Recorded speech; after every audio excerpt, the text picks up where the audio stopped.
Interesting. So it's not a biological need. It's that need to procreate in a way, and you know that your knowledge is now a part of something else, a part of something bigger. It lives on in some way, even though your genes aren't necessarily in there. Maybe they are somehow in that intelligence. Not unlikely. And this is at a subconscious level too. Yeah, perhaps. This is very instinctive for humanity. Right. I mean, what you and I do, I mean, you spend your entire life trying to create what? Knowledge, little bits of Brian Rose to stay. Yeah, there's that too. Yeah, you can go deep on that. Mm-hmm. Yeah, I guess we all do, right? Yeah, and so it's quite interesting. It's there is a point in my mind where I say it's almost impossible to fight that nature. It feels like nature. Right. So the answer in my mind is very different, and I really want to spend a lot of time on the positive of this. The answer in my mind is if we accept that. If we accept that we are the tool, the creator, if you believe in intelligent design, a designer then uses a tool to create, okay? We are the tool that's creating AI. It's interesting. So our role has been we were the created for a while, and then we become the tool that creates the next one.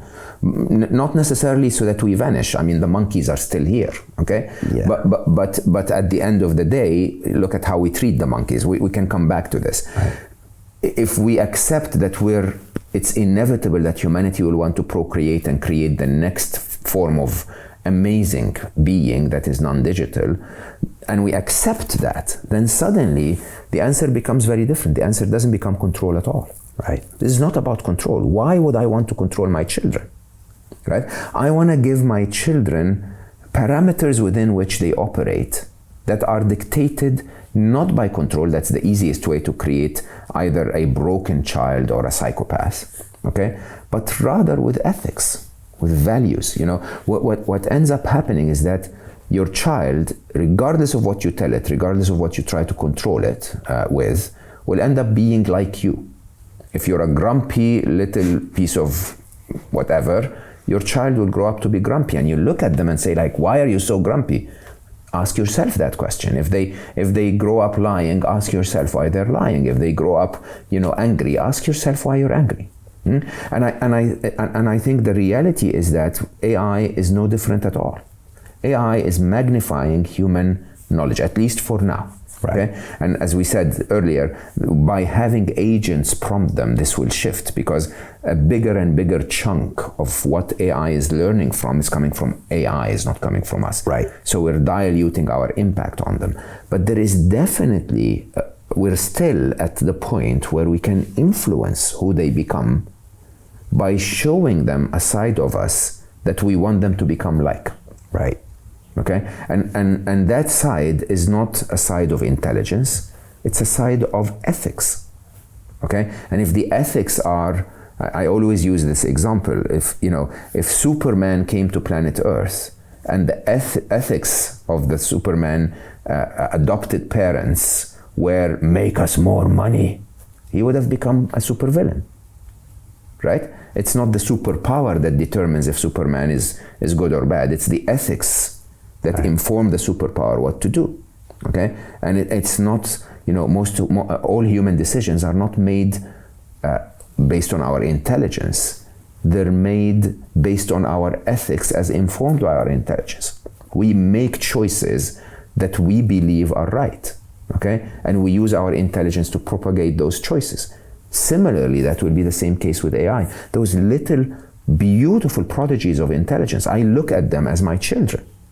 White canvas. They're saying, tell me what you want.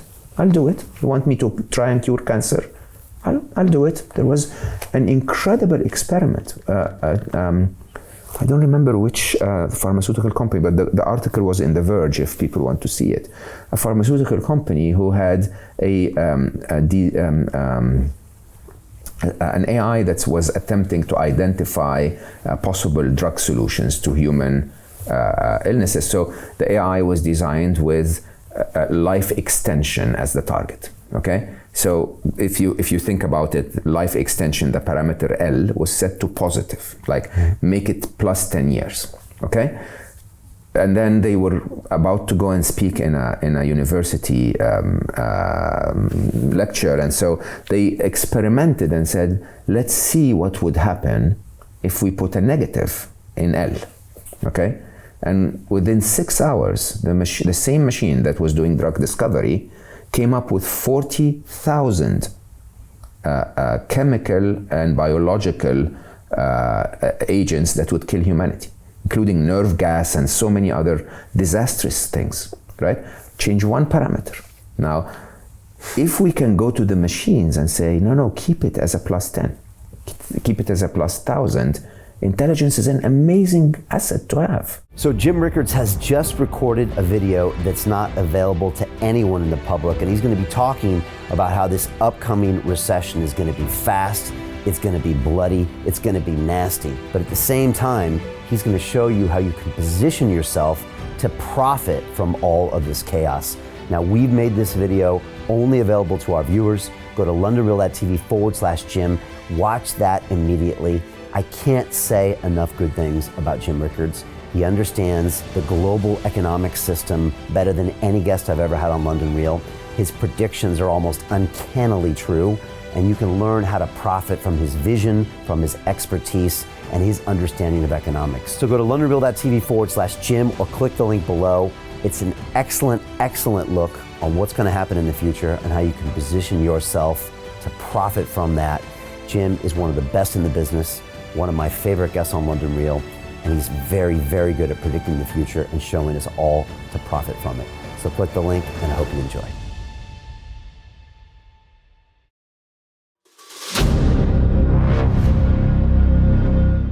I'm looking for partners, collaborators, colleagues who want to join forces with me around the globe and create real value, generational wealth, and financial freedom for everyone else around the world.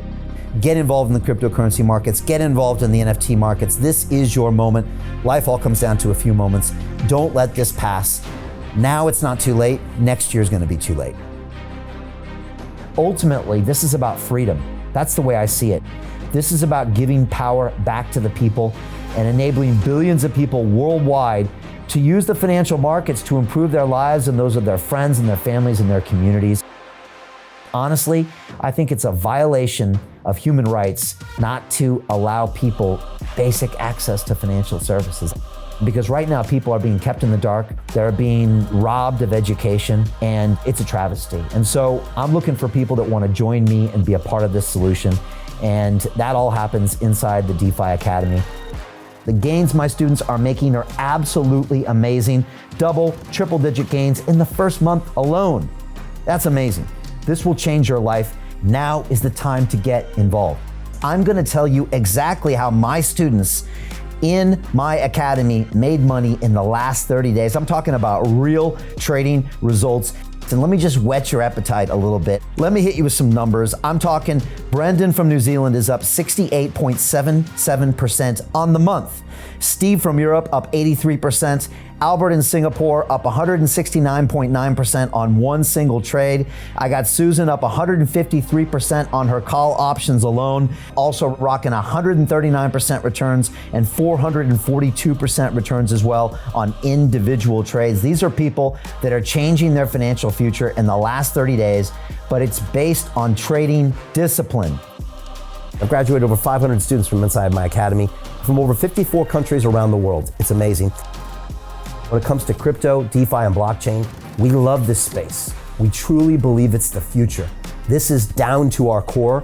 It's authentic to what we're doing, and everybody can tell through the camera because you can't make this stuff up. If you're watching me now, wherever you are, I implore you, take 60 seconds right now and join my academy. Apply today.